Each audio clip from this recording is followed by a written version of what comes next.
October 20th, 1941. The day everything changed. Omaha, Nebraska. Glenn L. Martin Nebraska Company Aircraft Plant.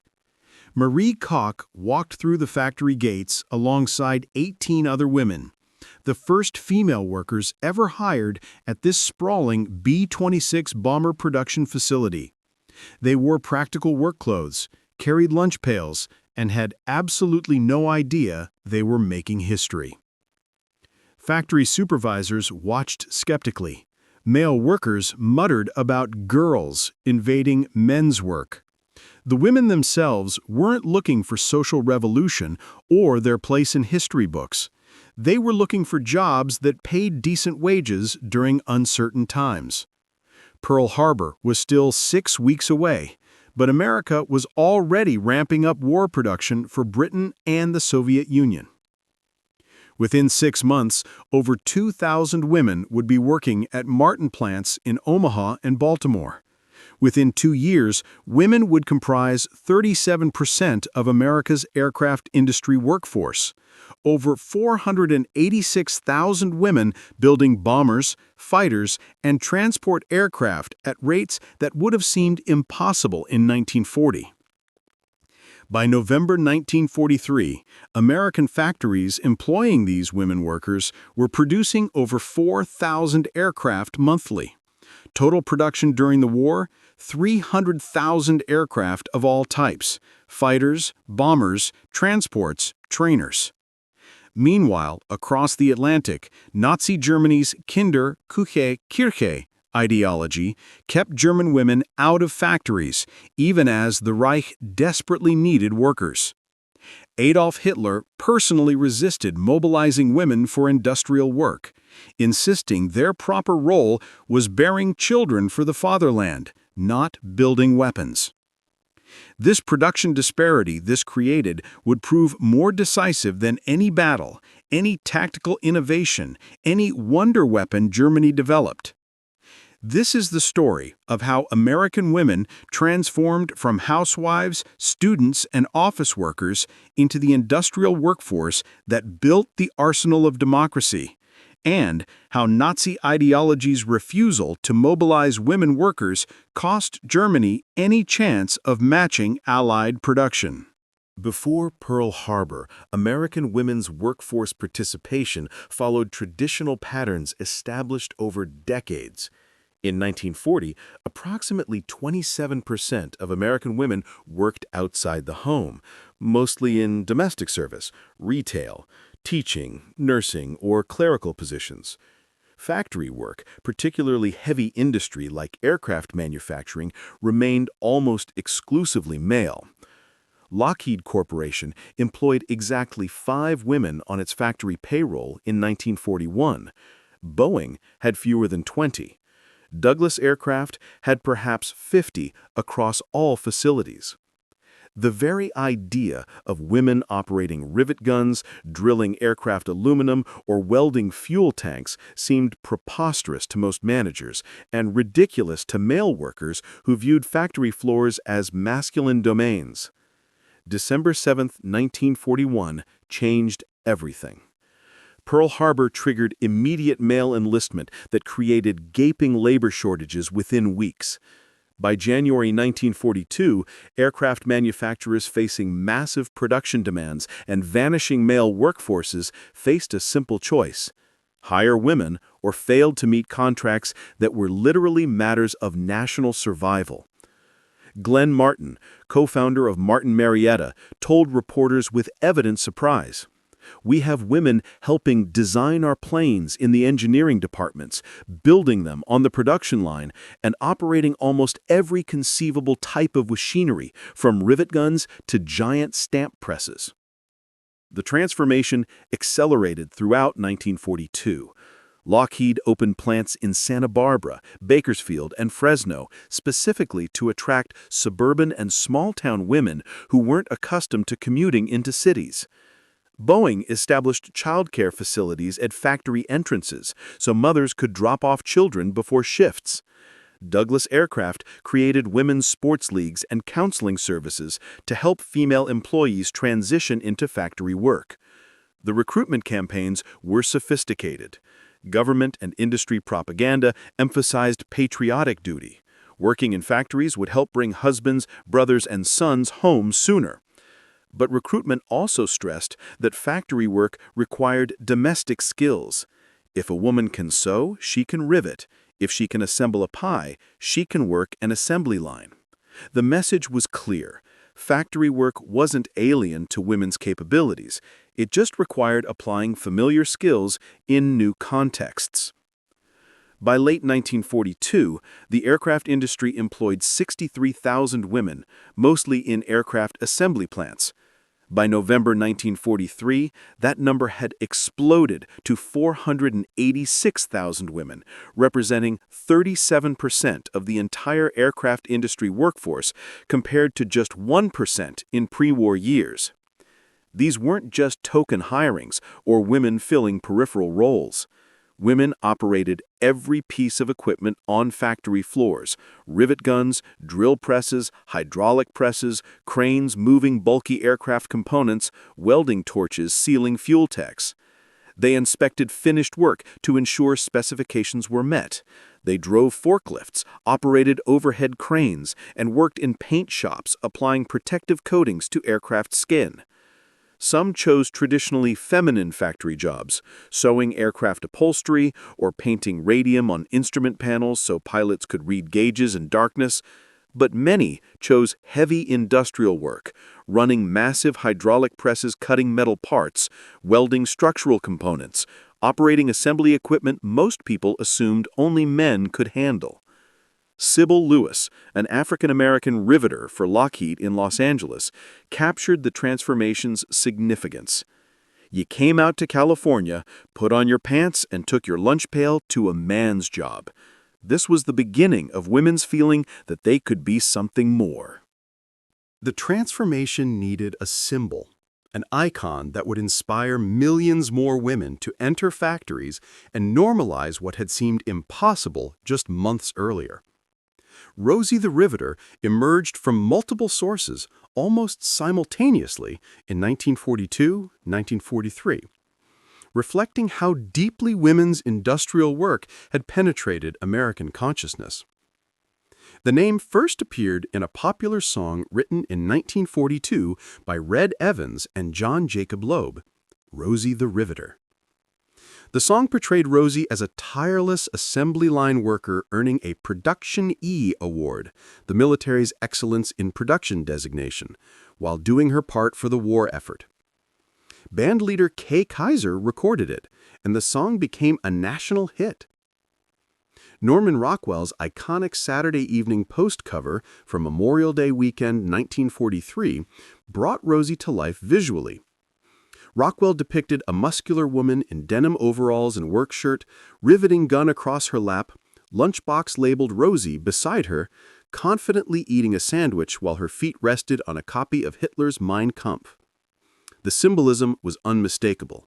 American women were literally crushing fascism through industrial production. But the most enduring image, the one that became synonymous with Rosie the Riveter in popular memory, was J. Howard Miller's We Can Do It poster, created for Westinghouse Electric in 1943.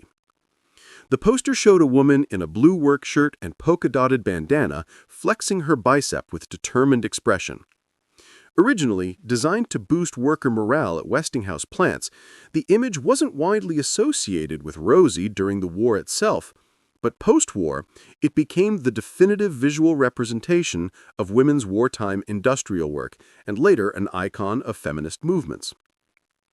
Who was the real Rosie? Several women have claimed the distinction.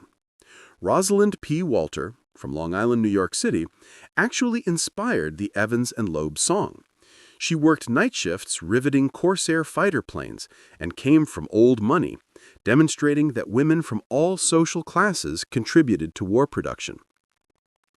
Naomi Parker Fraley was photographed in 1942 working in the machine shop at Naval Air Station Alameda, California, wearing the telltale polka-dotted bandana.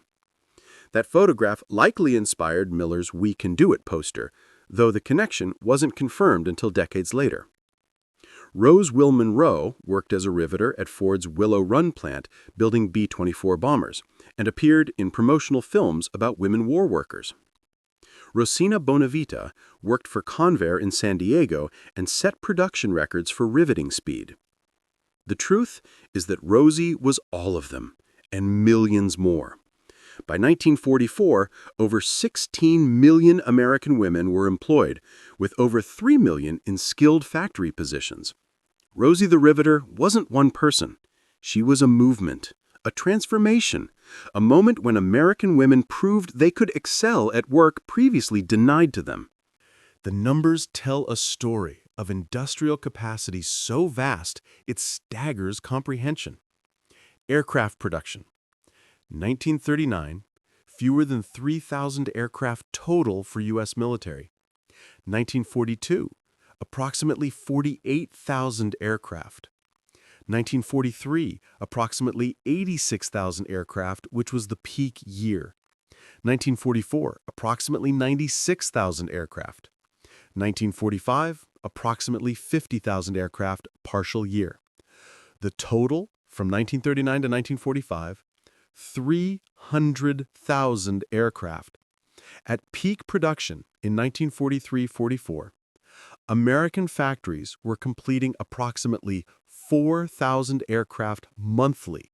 That's over 130 aircraft every single day.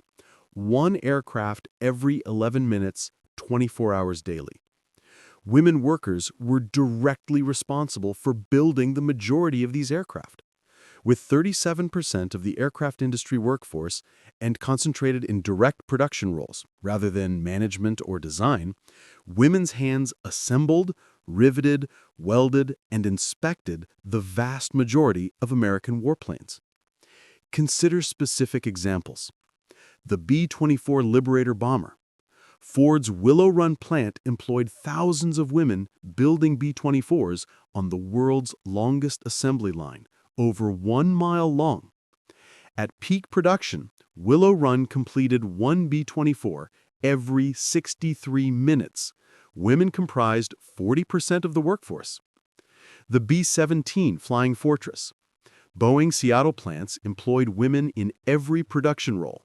One famous photograph shows women workers swarming over a B-17 fuselage like bees, each performing specialized tasks, riveting, wiring, hydraulic installation, that collectively assembled a complete bomber in days.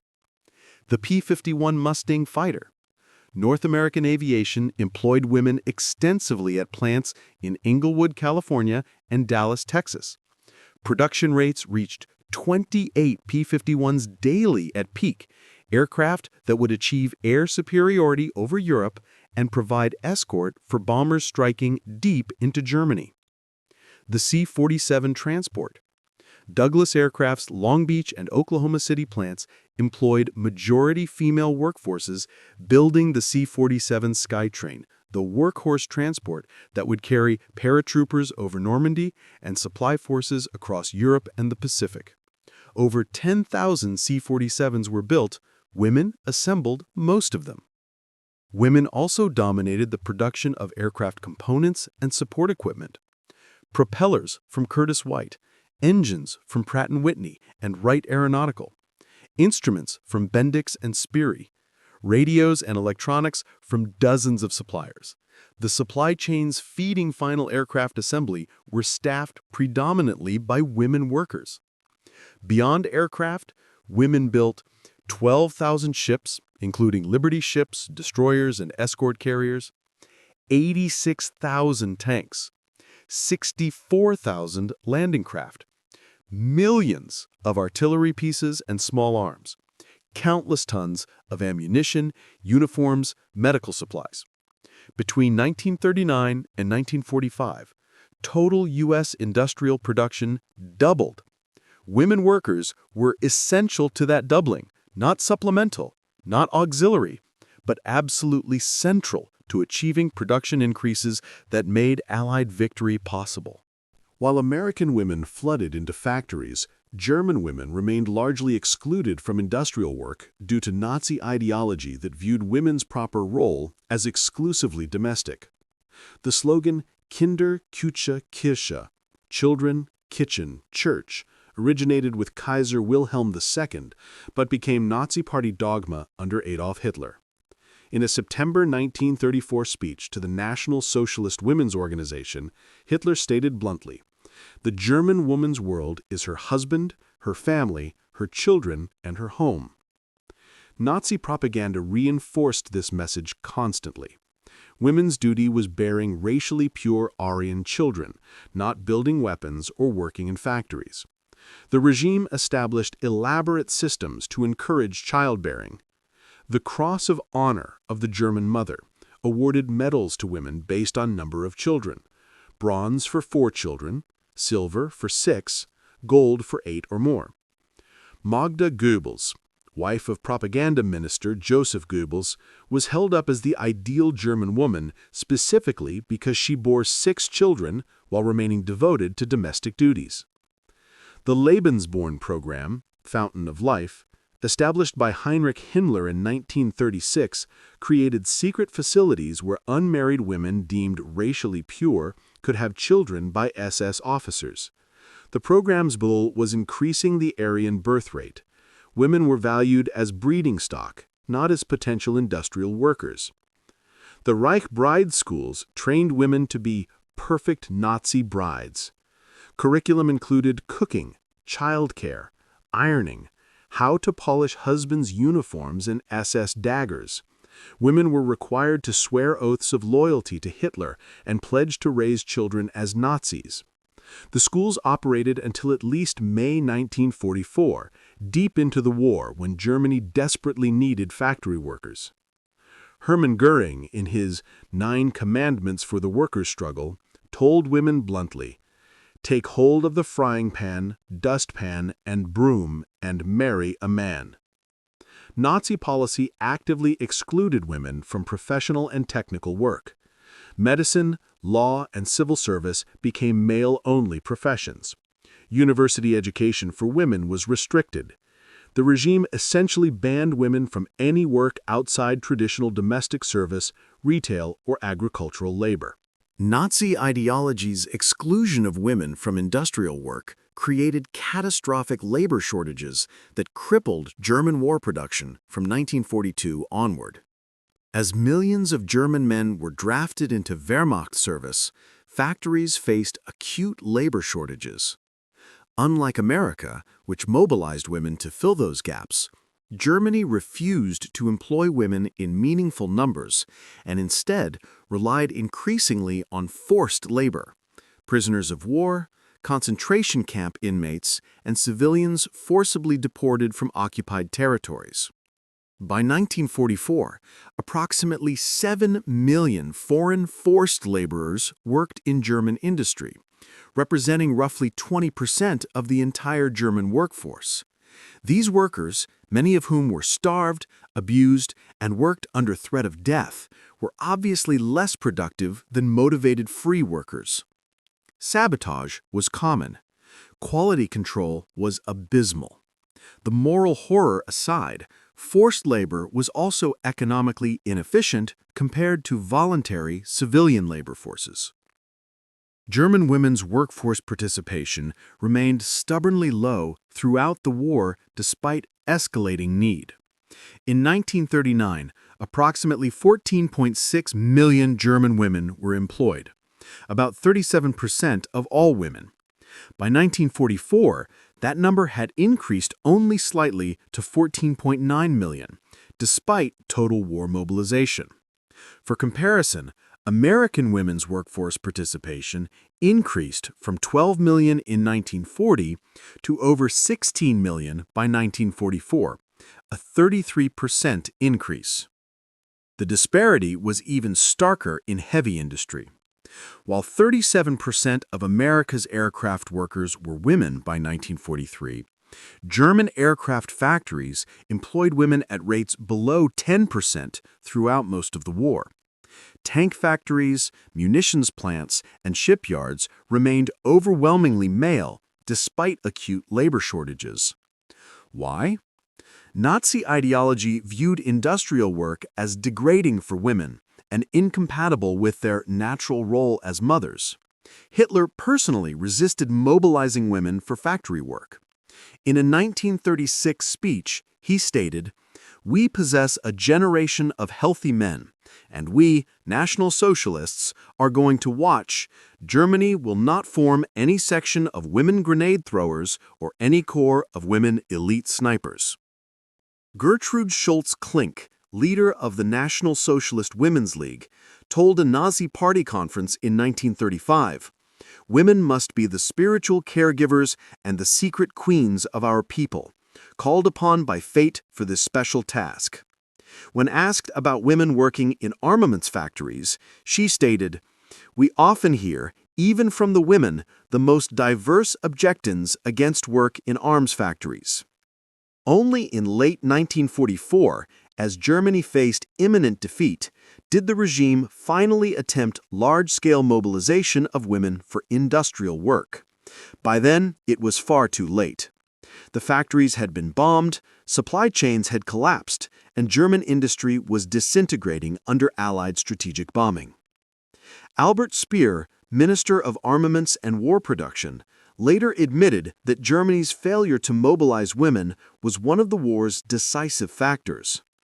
In post-war interrogations, he stated, "We could have increased production by 30 to 40% if we had mobilized women, as the Americans and British did. But Hitler refused.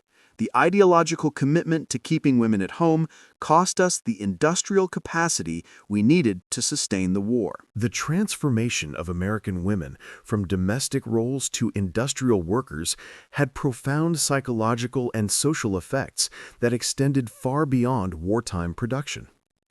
Personal empowerment. Countless women expressed profound feelings of accomplishment and self-worth from factory work. They were doing skilled labor, earning good wages, and directly contributing to national defense in ways that felt meaningful and important. One worker at Douglas Aircraft recalled, "For the first time in my life, I felt like I was doing something that mattered. Not just washing dishes or changing diapers, though those matter too, but building something, building an airplane that would carry our boys into combat. Every rivet I set, I thought, this might save someone's life." Economic independence. Factory wages averaged significantly more than traditional women's work. A woman riveting aircraft could earn $40 to $50 weekly in 1943, equivalent to $700 to $900 weekly in current dollars, compared to $15 to $20 weekly for domestic service or retail work. This economic independence was revolutionary for many women who had never controlled their own finances. Breaking gender barriers. Women proved they could operate heavy machinery, work in dangerous conditions, master technical skills, and maintain quality standards equal to male workers. The myth that women were physically or mentally incapable of industrial work was shattered by millions of women performing that work successfully every day. Eleanor Otto, who began working as a riveter at Rohr Aircraft Corporation in California shortly after Pearl Harbor, continued building aircraft for 50 years, retiring at age 95 from Boeing's C-17 plant in Long Beach. She became known as Last Rosie the Riveter and embodied the lasting impact factory work had on many women's lives. Racial barriers. African American women were among those most affected by wartime factory opportunities. Before the war, black women were largely excluded from industrial work and confined to domestic service. War production opened manufacturing jobs to black women for the first time, though they still faced discrimination and were often relegated to less desirable positions. Sybil Lewis recalled that working alongside white women in aircraft factories helped break down social barriers. She said, "It was the process of whites working alongside blacks during the time that encouraged a breaking down of social barriers and a healthy recognition of diversity." The post-war reckoning. When the war ended, government and industry expected women to leave factory jobs and return home. making room for returning servicemen. Most women did leave, some voluntarily, many through direct firing or extreme social pressure. But surveys conducted immediately after the war revealed that 75% of women factory workers preferred to remain employed outside their homes. Many had discovered career aspirations. They wanted to keep working, keep earning independent incomes, keep feeling the sense of accomplishment factory work had provided. The post-war years saw complex negotiations over women's roles. By 1955, more women worked in the labor force than during World War II, though many in traditional female jobs rather than heavy industry. The percentage of working mothers increased by 400% between 1940 and 1960. The Rosie the Riveter experience had permanently transformed American women's relationship with work. The women's rights movements of the 1960s-70s built directly on foundations laid by wartime factory workers who had proven women's capabilities extended far beyond domestic duties. Nazi ideology's rigid gender roles weren't universally accepted even within Germany. Some women defied the domestic expectations and played significant roles in technical, military, or resistance activities. Hanna Reich, Germany's most famous female test pilot, flew experimental aircraft, including early helicopter prototypes and rocket-powered planes. She was one of only 2 women awarded the Iron Cross First Class and had direct access to Hitler. Reich's career demonstrated that exceptional women could transcend Nazi gender restrictions, but only as rare exceptions that proved the rule. She remained a celebrity curiosity rather than evidence that women should enter technical professions generally. Melita von Stauffenberg, another test pilot, conducted over 2,000 test flights despite facing discrimination for both her gender and her partial Jewish ancestry. Unlike Reich, von Stauffenberg maintained distance from Nazi ideology and was eventually connected to the July 1944 plot to assassinate Hitler through her husband. Female SS guards worked at concentration camps, performing brutal work that contradicted every aspect of the domestic ideal Nazi propaganda promoted. These women, such as Irma Gressy and Ilse Koch, demonstrated that Nazi gender ideology was ultimately hypocritical when the regime needed women to perform tasks men couldn't or wouldn't do. Resistance fighters. Some German women actively resisted Nazism. Sophie Scholl and the White Rose Group distributed anti-Nazi pamphlets at Munich University until their arrest and execution in 1943. Libertas Schulze-Boysen worked in the Red Orchestra resistance network, passing intelligence to the Soviet Union. These women rejected both Nazi political ideology and its gender restrictions. But these were exceptions, celebrated or notorious precisely because they were unusual. The vast majority of German women remained confined to domestic roles throughout the war, and German industry suffered accordingly. By war's end, the production statistics told a story of 2 diametrically opposed approaches to women's labor and 2 radically different outcomes. United States, 16+ million women employed by 1944, 3+ million in skilled factory positions, 37% of aircraft industry workforce, 300,000 aircraft produced total. Industrial production doubled 1939 to 1945. Women's workforce participation permanently transformed. Germany, 14.9 million women employed in 1944, minimal increase from 1939. Less than 10% of aircraft workers were women. Heavy reliance on 7 million forced laborers. Approximately 90,000 aircraft produced total, less than 1/3 of U.S. production. Industrial capacity crippled by labor shortages. Ideological commitment to domestic roles maintained until near total defeat. The disparity extends beyond simple production numbers. American women workers were motivated volunteers, earning good wages and feeling patriotic purpose. They maintained quality standards and productivity rates comparable to male workers they replaced. German forced laborers were coerced prisoners, working under threat of death. They had every incentive to sabotage, to work slowly, to produce defective products. Quality control in German factories employing forced labor was abysmal. Production efficiency was terrible. And the moral horror of the system, millions worked to death in armaments factories, represents one of Nazi Germany's countless crimes against humanity. Germany could have mobilized its female population. German women were no less capable than American women of operating rivet guns, welding torches, or assembly equipment. But Nazi ideology valued racial purity and traditional gender roles over industrial efficiency. That ideological choice cost Germany any possibility of matching Allied production. Albert Speer's post-war assessment was stark. The failure to mobilize women represented one of the war's decisive strategic errors, an unforced mistake driven purely by ideology rather than military or economic necessity. The Rosie the Riveter generation laid foundations that continue shaping American society 8 decades later. Workplace transformation. While many women left factory work after 1945, the wartime experience permanently destroyed the notion that women couldn't perform men's work.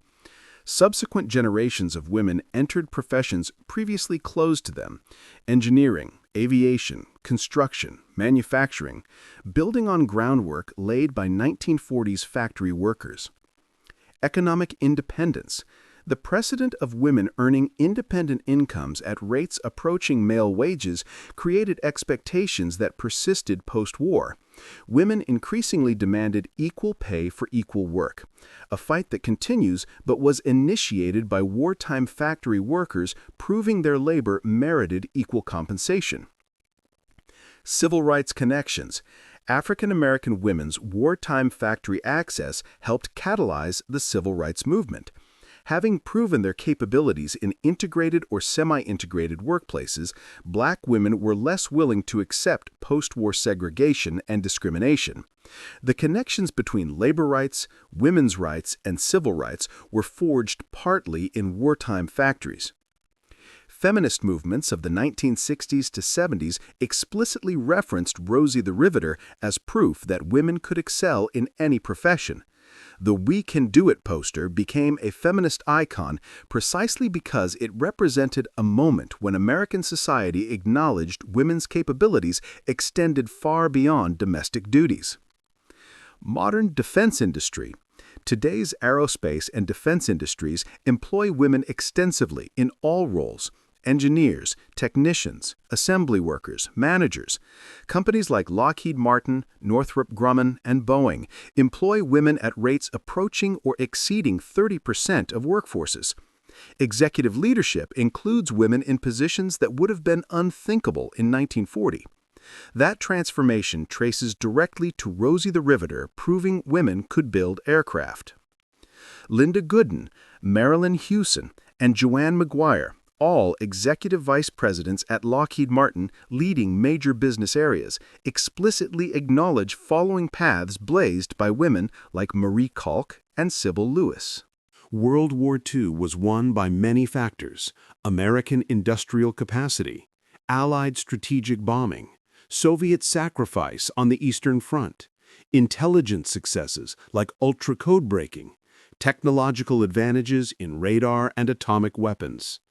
But underneath all these factors was a simpler truth. America mobilized its entire population, including millions of women, while Germany constrained its labor force through ideological rigidity that valued traditional gender roles over military necessity. Rosie the Riveter and her millions of counterparts built 300,000 aircraft. They built 12,000 ships, 86,000 tanks, and countless other weapons that equipped Allied forces for victory.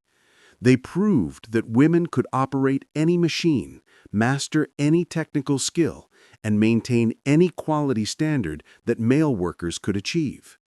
Meanwhile, Nazi Germany's insistence that women remain confined to Kinder, Küche, Kirche created labor shortages so severe the regime resorted to massive systems of forced labor that were both morally monstrous and economically inefficient. The production disparity was decisive. America built overwhelmingly more weapons than Germany could match. Women workers were central to that production advantage, not peripheral, not auxiliary, but absolutely essential. When Marie Calk and 18 other women walked through the gates of Glenn Martin's Omaha plant on October 20th, 1941, they had no idea they were beginning a transformation that would help win history's most destructive war. They just wanted jobs. They got jobs and changed the world. 4,000 aircraft per month, 300,000 aircraft total, built substantially by women who proved conclusively that there was no such thing as men's work, just work that needed doing.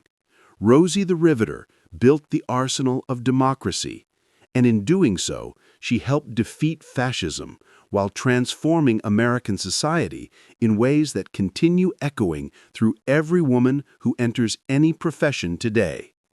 The women who never entered German factories cost Germany the war as surely as any military defeat. The women who flooded into American factories helped win it as decisively as any battle. That's the legacy, that's the lesson, that's why we remember Rosie. We can do it. In memory of the millions of women who built the weapons that won World War II, and in recognition that their contributions extended far beyond wartime production to create lasting social transformations that benefit all subsequent generations.